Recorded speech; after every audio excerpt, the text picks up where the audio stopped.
अस्सलाम वालेकुम, मैं हूं राना शहबाज और आप देख रहे हैं YouTube channel fact inside. Fact inside पर आपको रोज़ाना की बुनियाद पर मुल्क की सूरत हाल से आगाह किया जाता है।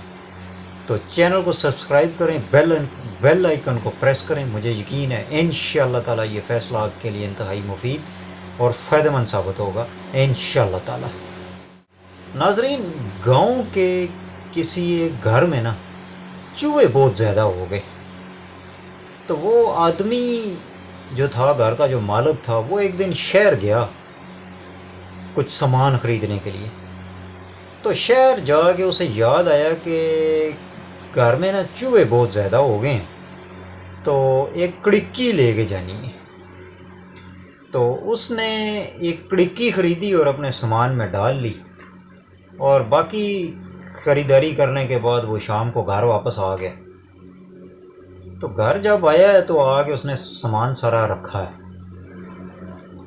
तो घर में जो चूहा था ना, वो दौड़ता दौड़ता हुआ गया है कि जी कोई खाने वाली कोई चीज़ आई है। तो वो गया है, तो उसने जाके देखा है तो आगे चूहे की नज़र पड़ी है कड़िक्की पे। उसे कड़िक्की नज़र आई है तो बेचारा बड़ा परेशान हुआ है। तो वो इसी परेशानी में ना सोचने लग गया कि भाई ये कड़िक्की मेरे लिए आई है तो ये बड़ा मसला बन गया है। तो वो ये परेशानी लेके जाता है कबूतर के पास। घर में कबूतर भी था। वो कबूतर के पास गया, उसको जाके कहता है कि जी कबूतर जी, ऐसे इस तरीके ना कड़िक्की आई है तो बड़ी परेशानी बन गई है। तो कबूतर ने आगे से उसको कहा कि जी कड़िक्की आई है तो भाई तेरे वास्ते आई है, केड़ा साढ़े वास्ते आई है। तेरा मसला है, साड़ा मसला तो नहीं। कड़िक्की जाने ते तू जान, ते सानू की कह रहे हैं तुम। तो चूहा जो था ना, वो बेचारा कबूतर की बात सुन के ना बड़ा दिल बर्दाश्ता हो गया और बड़ा वो मज़ीद परेशान हो गया कि भाई मैं तो इसको दुखड़ा सुनाने आया था, इसने आगे से मज़ीद मेरी परेशानी में इजाफा कर दिया। तो वो बेचारा यही परेशानी लेके ना चला गया कुक्कड़ के पास। वो कुक्कड़ के पास जब गया है ना, तो उसको जाके उसने कहा कि जी कुक्कड़ जी, ऐसे इस तरीके ना कड़िक्की आई है ते बड़ी परेशानी बन गई है मेरे वास्ते।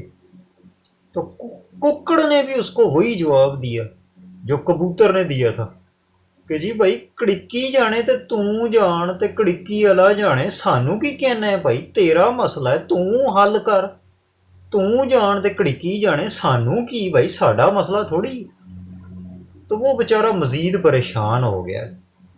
तो वो इसी परेशानी के आलम में ना वो चला गया लेले के पास, बकरे के पास।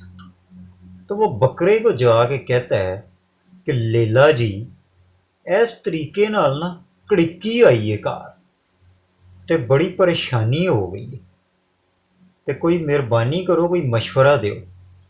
तो लेले ने भी आगे से ना उसको वही जवाब दिया जो उन दोनों ने दिया था कि भाई कड़िक्की जाने ते तू जान, ते कड़िक्की अला जाने ते तेरा मसला है, कोई साडा मसला थोड़ी।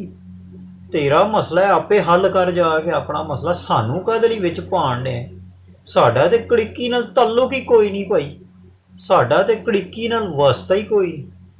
तो वो बेचारा बड़ा परेशान हो गया ना, वापस चला गया।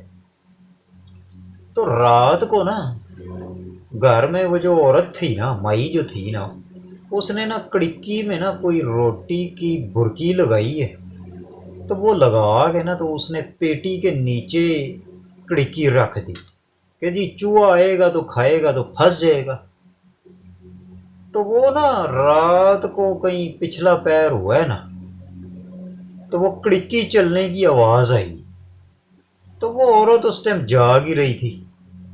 तो उसने कहा जी कि कड़िक्की चली है तो चूहा फंस गया, तो मैं जावां तो जाके ना वेखा। तो वो औरत गई है, तो उसने जो जाके तो कड़िक्की को हाथ लगाया है ना, तो वो चूहा तो नहीं था। वो कड़िक्की में ना कहीं सांप आ गया था, कोई सप फंस गया कड़िक्की च। ते वो सप जड़ा ना मरिया नहीं सी, अजे जींदा ही सी। और कमरे च नेरा सी, ते वो औरत ने ना ਉਹ ਮਾਈ ਨੇ ਕਿਤੇ ਹੱਥ ਅੱਗੇ ਕੀਤਾ ਨਾ ਤੇ ਉਹਨੇ ਸੱਪ ਨੇ ਡੰਗ ਮਾਰ ਛੜਿਆ। ਤੇ ਉਹ ਜੀ ਘਰ 'ਚ ਰੌਲਾ ਪੈ ਗਿਆ ਕਿ ਜੀ ਉਹ ਜੀ ਕੜਿੱਕੀ 'ਚ ਸੱਪ ਸੀਗਾ ਤੇ ਸੱਪ ਨੇ ਡੰਗ ਮਾਰ ਦਿੱਤਾ। ਤੇ ਉਹ ਜੀ ਉਹ ਘਰ 'ਚ ਰੌਲਾ ਪਿਆ ਤੇ ਸਾਰਿਆਂ ਨੇ ਉੱਠ ਕੇ ਦੇਖਿਆ ਤੇ ਜੀ ਉਹ ਸੱਪ ਨੂੰ ਕੱਢਿਆ ਤੇ ਕੱਢ ਕੇ ਉਹਨੂੰ ਕਿਤੇ ਮਾਰ ਮੂਰ ਕੇ ਸੁੱਟਿਆ। ਤੇ ਔਰਤ ਨੂੰ ਤੇ ਉਹ ਡੰਗ ਛੱਡਿਆ ਸੀਗਾ ਉਹਨੇ। ਤੇ ਉਹ ਉਹਨਾਂ ਨੇ ਰਾਤ ਦਾ ਪਿਛਲਾ ਪਹਿਰ ਸੀ, ਔਖਿਆਂ ਸੌਖਿਆਂ ਉਹਨਾਂ ਰਾਤ ਕੱਢੀ ਤੇ ਸਵੇਰ ਨੂੰ ਨਾ ਉਹਨੂੰ ਕਿਸੇ ਹਕੀਮ ਕੋਲ ਲੈ ਕੇ ਗਏ।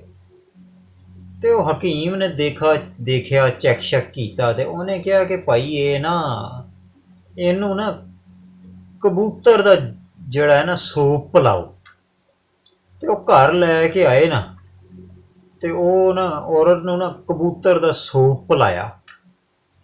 ਤੇ ਉਹ ਕਬੂਤਰ ਘਰ 'ਚ ਹੀ ਹੈਗਾ ਸੀਗਾ, ਉਹਨਾਂ ਨੇ ਕਬੂਤਰ ਨੂੰ ਹੀ ਫੜਿਆ ਤੇ ਫੜ ਕੇ ਉਹਨੂੰ ਛੁਰੀ ਫੇਰ ਕੇ ਤੇ ਉਹਦਾ ਸੂਪ ਨਾ ਔਰਤ ਨੂੰ ਪਿਲਾਇਆ।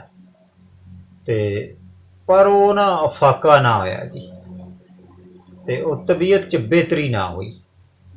ਤੇ ਉਹ ਸਵੇਰ ਨੂੰ ਨਾ ਜਿਹੜਾ ਖਬਰ ਫੈਲ ਗਈ ਹਰ ਪਾਸੇ। ਤੇ ਫਿਰ ਉਹ ਕੋਈ ਖਬਰ ਲੈਣ ਵਾਲੇ ਵੀ ਆਏ, ਕੋਈ ਰਿਸ਼ਤੇਦਾਰ ਵੀ ਆਏ, ਪੁੱਛਣ ਦੱਸਣ ਵੀ ਆਏ ਕਿ ਜੀ ਸੱਪ ਵੱਢ ਗਿਆ ਤੇ ਜਾ ਕੇ ਕੋਈ ਖਬਰਗੀਰੀ ਕਰੀਏ। ਤੇ ਉਹ ਮਹਿਮਾਨ ਜਿਸ ਵੇਲੇ ਆਏ ਤਾਂ ਫਿਰ ਜ਼ਹਿਰੀ ਗੱਲ ਆ, ਉਹਨਾਂ ਨੂੰ ਰੋਟੀ ਵੀ ਤਾਂ ਖਿਲਾਣੀ ਸੀ ਨਾ। ਤੇ ਉਹ ਫਿਰ ਕੁੱਕੜ ਘਰ 'ਚ ਹੀ ਹੈਗਾ ਸੀਗਾ ਤੇ ਉਹਨਾਂ ਨੇ ਕੁੱਕੜ ਨੂੰ ਹੀ ਫੜ ਕੇ ਨਾ ਤੇ ਛੁਰੀ ਫੇਰੀ ਤੇ ਉਹਨੂੰ ਹੀ ਜ਼ਿਬਾ ਕਰਕੇ ਨਾ ਤੇ ਉਹਨਾਂ ਨੇ ਨਾ ਘਰ ਨਾ ਮਹਿਮਾਨਾਂ ਨੂੰ ਰੋਟੀ ਪਾਣੀ ਖਿਲਾਇਆ। ਤੇ ਇਹ ਦੋ ਤੇ ਗਏ ਨੇ ਨਾ ਜਿਹੜੇ ਕਹਿੰਦੇ ਸੀਗੇ ਸਾਨੂੰ ਕੀ, ਤੇਰਾ ਮਸਲਾ ਸਾਡਾ ਮਸਲਾ ਥੋੜ੍ਹੀ ਹੈ। ਉਹ ਕਬੂਤਰ ਵੀ ਗਿਆ ਜੇ ਤੇ ਉਹ ਕੁੱਕੜ ਵੀ ਗਿਆ ਜੇ। ਪਰ ਉਹ ਜੀ ਮਾਈ ਦੀ ਤਬੀਅਤ ਨਾ ਕੋਈ ਠੀਕ ਹੋਈ ਤੇ ਜੀ ਉਹ ਜੀ ਮਾਈ ਜੀ ਫੌਤ ਹੋ ਗਈ। ਉਹ ਜੀ ਅੱਲਾ ਨੂੰ ਪਿਆਰੀ ਹੋ ਗਈ ਤੇ ਇੰਨਾ ਲਿਲਾ ਹੈ ਉਹ ਇੰਨਾ ਇਲਾਹ ਰਾਜਿਊਨ ਹੋ ਗਿਆ। ਤੇ ਉਹ ਜੀ ਬਸ ਫਿਰ ਔਰਤ ਨੂੰ ਦਫਨਾਇਆ ਤੇ ਦਫੀਨ ਹੋਈ ਤੇ ਉਹ ਖਾਨਦਾਨ ਵਾਲੇ ਤੇ ਅੜੋਸ ਪੜੋਸ ਵਾਲੇ ਬੜੇ ਸਾਰੇ ਇਕੱਠੇ ਹੋ ਗਏ। ਤੇ ਉਹ ਜੀ ਫਿਰ ਦੂਸਰੇ ਦਿਨ ਜਿਹੜਾ ਉਹ ਫਿਰ ਕੋਈ ਕੁੱਲ ਛੁੱਲ ਦੀ ਕੋਈ ਰਸਮ ਸੀਗੀ ਉਹ ਵੀ ਫਿਰ ਉਹਨਾਂ ਨੇ ਕਰਨੀ ਸੀ। ਤੇ ਉਹ ਜੀ ਫਿਰ ਉਹਨਾਂ ਨੇ ਜਿਸ ਵੇਲੇ ਦੇਖਿਆ ਨਾ ਕਿ ਯਾਰ ਹੁਣ ਕੁੱਲ ਕਰਨੇ ਆ ਤੇ ਹੁਣ ਫਿਰ ਬਾਹਰੋਂ ਗੋਸ਼ਤ ਲਿਆਉਣ ਦੀ ਕੀ ਲੋੜ ਹੈ, ਘਰ 'ਚ ਹੀ ਲੇਲਾ ਹੈਗਾ, ਇਹ ਘਰ 'ਚ ਹੀ ਬੱਕਰਾ ਹੈਗਾ, ਇਹਨੂੰ ਹੀ ਢਾਨੇ ਆ। ਤੇ ਉਹਨਾਂ ਨੇ ਫੜ ਕੇ ਨਾ ਤੇ ਬੱਕਰੇ ਨੂੰ ਵੀ ਛੁਰੀ ਫੇਰ ਛੱਡੀ ਤੇ ਉਹਨੂੰ ਜ਼ੁਬਾ ਕਰਕੇ ਨਾ ਤੇ ਉਹਦਾ ਹੀ ਗੋਸ਼ਤ ਪਕਾ ਪਕੂ ਕੇ ਦੇਗ ਜਿਹੜੀ ਨਾ ਉਹ ਹੀ ਮਹਿਮਾਨਾਂ ਨੂੰ ਖਿਲਾਈ ਪਿਲਾਈ। ਤੇ ਇਹ ਨਾਜ਼ਰੀਨ ਗੱਲ ਕਰਨ ਦਾ ਮਕਸਦ ਇਹ ਸੀਗਾ ਕਿ ਇਹ ਜਿਹੜੇ ਕਹਿੰਦੇ ਸੀਗੇ ਨਾ ਤਿੰਨੋਂ ਹੀ ਜਣੇ ਕਿ ਬਈ ਤੂੰ ਜਾਣ ਤੇ ਤੇਰਾ ਮਸਲਾ ਜਾਣੇ ਤੇ ਸਾਨੂੰ ਕੀ ਭਾਈ, ਸਾਡਾ ਕਿਹੜਾ ਮਸਲਾ ਹੈ, ਤੇਰੀ ਪਰੇਸ਼ਾਨੀ ਆਪੇ ਹੱਲ ਕਰ ਜਾ ਕੇ ਸਾਨੂੰ ਕੀ ਕਹਿਣਾ। ਤੇ ਇਹ ਜਿਹੜੀ ਗੱਲ ਹੁੰਦੀ ਹੈ, ਇਹ ਜਿਹੜਾ ਤਰੀਕਾ ਹੁੰਦਾ ਇਹ ਸਰਾਸਰ ਗਲਤ ਹੁੰਦਾ ਹੈ। ਗੱਲ ਕਰਨ ਦਾ ਮਕਸਦ ਇਹ ਸੀ ਕਿ ਜੀ ਕਿਸੇ ਦੀ ਪਰੇਸ਼ਾਨੀ 'ਚ ਜਿਹੜਾ ਨਾ ਉਹਦੀ ਪਰੇਸ਼ਾਨੀ ਦਾ ਮਦਾਵਾ ਕਰੀਦਾ, ਉਹਦੀ ਪਰੇਸ਼ਾਨੀ 'ਚ ਸ਼ਾਮਲ ਹੋ ਕੇ ਉਹਦੀ ਪਰੇਸ਼ਾਨੀ ਦੂਰ ਕਰੀਦੀ ਹੈ, ਉਹਦੀ ਪਰੇਸ਼ਾਨੀ ਹੱਲ ਕਰੀਦੀ ਹੈ, ਨਾ ਕਿ ਉਹਨੂੰ ਮਜ਼ੀਦ ਪਰੇਸ਼ਾਨ ਕਰੀਏ ਕਿ ਬਈ ਤੇਰਾ ਮਸਲਾ ਤੇਰੀ ਪਰੇਸ਼ਾਨੀ ਤੂੰ ਜਾਣ ਦੇ, ਤੇਰੀ ਪਰੇਸ਼ਾਨੀ ਜਾਣੇ ਸਾਨੂੰ ਕੀ ਕਹਿਣਾ, ਆਪਣੀ ਪਰੇਸ਼ਾਨੀ ਆਪੇ ਹੱਲ ਕਰ। ਬਈ ਉਹਦੀ ਘੱਟੋ ਘੱਟ ਦਿਲਜ਼ਾਰੀ ਕਰਨੀ ਚਾਹੀਦੀ ਹੈ, ਉਹਦਾ ਮਦਾਵਾ ਕਰਨਾ ਚਾਹੀਦਾ ਹੈ, ਉਹਦੀ ਮਦਦ ਕਰਨੀ ਚਾਹੀਦੀ ਹੈ। ਤੇ ਇਹ ਨਾ ਹੋਵੇ ਕਿ ਫਿਰ ਅਸੀਂ ਵੀ ਇਹੀ ਆਖੀਏ ਕਿ ਬਈ ਤੂੰ ਜਾਣ ਤੇ ਤੇਰੀ ਪਰੇਸ਼ਾਨੀ ਜਾਣੇ ਤੇ ਤੇਰਾ ਮਸਲਾ ਜਾਣੇ ਸਾਨੂੰ ਕੀ। ਤਾਂ ਫਿਰ ਸਾਡਾ ਹਾਲ ਵੀ ਉਹ ਕਬੂਤਰ ਵਾਲਾ ਤੇ ਲੇਲੇ ਵਾਲਾ ਤੇ ਉਹ ਮੁਰਗੇ ਵਾਲਾ ਹੀ ਹੋਣਾ। ਤੇ ਜੇ ਕਿਸੇ ਦੀ ਅਸੀਂ ਮਦਦ ਕਰਾਂਗੇ, ਕਿਸੇ ਦੇ ਕੰਮ ਅਸੀਂ ਅੱਜ ਆਵਾਂਗੇ ਤੇ ਕੱਲ੍ਹ ਨੂੰ ਸਾਡੇ ਵੀ ਕੋਈ ਕੰਮ ਆਏਗਾ, ਸਾਡੀ ਵੀ ਪਰੇਸ਼ਾਨੀ ਕੋਈ ਦੂਰ ਕਰੇਗਾ। ਅਸਲ ਗੱਲ ਕਰਨ ਦਾ ਮਕਸਦ ਇਹ ਸੀ ਨਾਜ਼ਰੀਨ ਤੁਹਾਡੇ ਨਾਲ। ਤੇ ਮੈਨੂੰ ਦਿਓ ਇਜਾਜ਼ਤ, ਆਪਣਾ ਤੇ ਆਪਣੇ ਰਿਸ਼ਤੇਦਾਰਾਂ ਦਾ ਤੇ ਆਪਣਾ ਅਹਿਲੇ ਖਾਨਾ ਦਾ ਖਿਆਲ ਰੱਖਿਓ। Stay tune. ਅੱਲਾ ਹਾਫਿਜ਼।